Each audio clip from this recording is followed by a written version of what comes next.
Assalamualaikum warahmatullahi wabarakatuh. Perkenalkan, nama saya Faisal Turrahman, NIM 2022-119.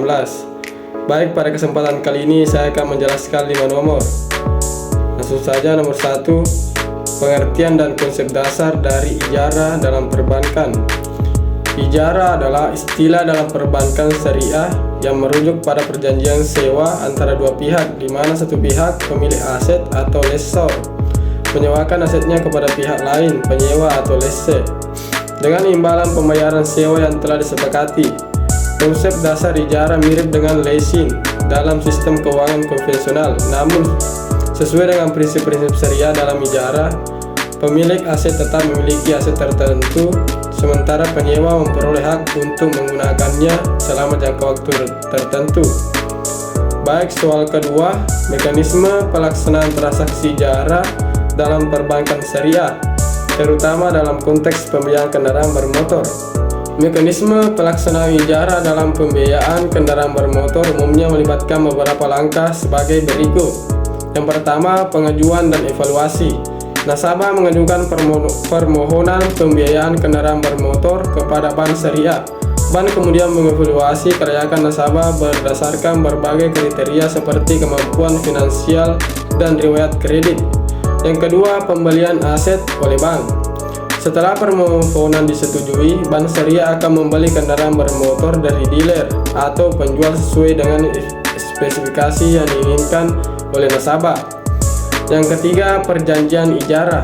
Bank dan nasabah mendatangi perjanjian ijarah yang menetapkan jangka waktu sewa, jumlah cicilan bulanan, serta syarat dan ketentuan lainnya. Yang keempat, pembayaran sewa. Nasabah membayar sewa kepada bank secara berkala, bulanan atau sesuai kesepakatan.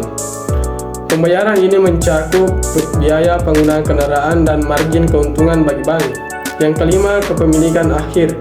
Pada akhir masa ijarah, nasabah memiliki opsi untuk membeli kendaraan tersebut dari bank dengan harga residu yang telah disepakati sebelumnya, memperpanjang perjanjian sewa atau mengembalikan kendaraan kepada bank. Soal ketiga, keunggulan dan kelemahan penggunaan konsep ijarah dalam pembiayaan kendaraan bermotor dibandingkan dengan metode pembiayaan konvensional. Keunggulan: kepatuhan syariah, memenuhi prinsip-prinsip syariah, menghindari riba atau bunga, gharar atau ketidakpastian, dan maisir atau spekulasi. Kedua, fleksibilitas. Penyewa memiliki fleksibilitas untuk memiliki kendaraan di akhir masa sewa atau mengembalikannya. Yang ketiga, pembagian risiko. Risiko kepemilikan aset tetap berada pada bank selama masa sewa. Kelemahannya, yang pertama, biaya lebih tinggi.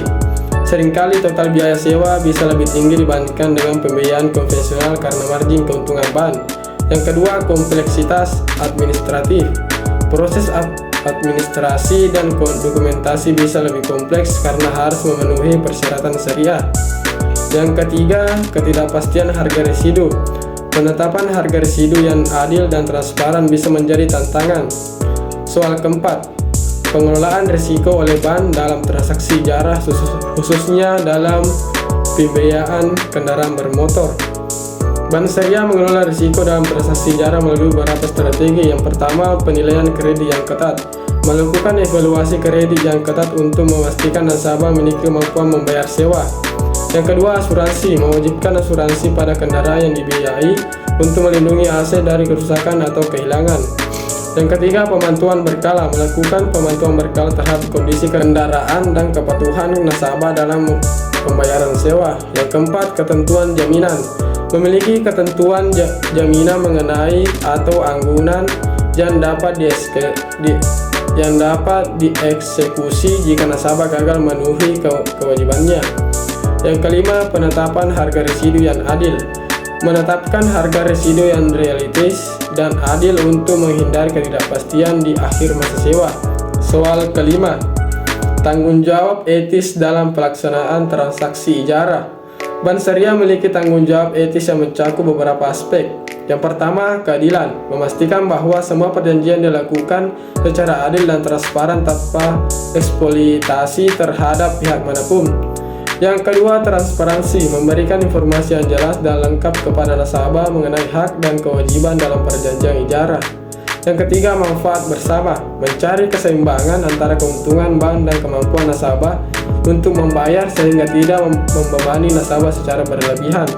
Yang keempat, pengawasan syariah, memastikan semua transaksi memenuhi prinsip-prinsip syariah dengan melibatkan Dewan Pengawas Syariah. Yang kelima, keberlanjutan sosial, mempertimbangkan dampak sosial dari produk dan layanan yang ditawarkan, termasuk dalam mendukung kesejahteraan masyarakat. Dengan mempertimbangkan tanggung jawab etis ini, Bank Syariah dapat memastikan bahwa transaksi ijarah memberikan manfaat yang adil dan berkelanjutan bagi semua pihak yang terlibat. Sekian penjelasan dari saya. Wassalamualaikum warahmatullahi wabarakatuh.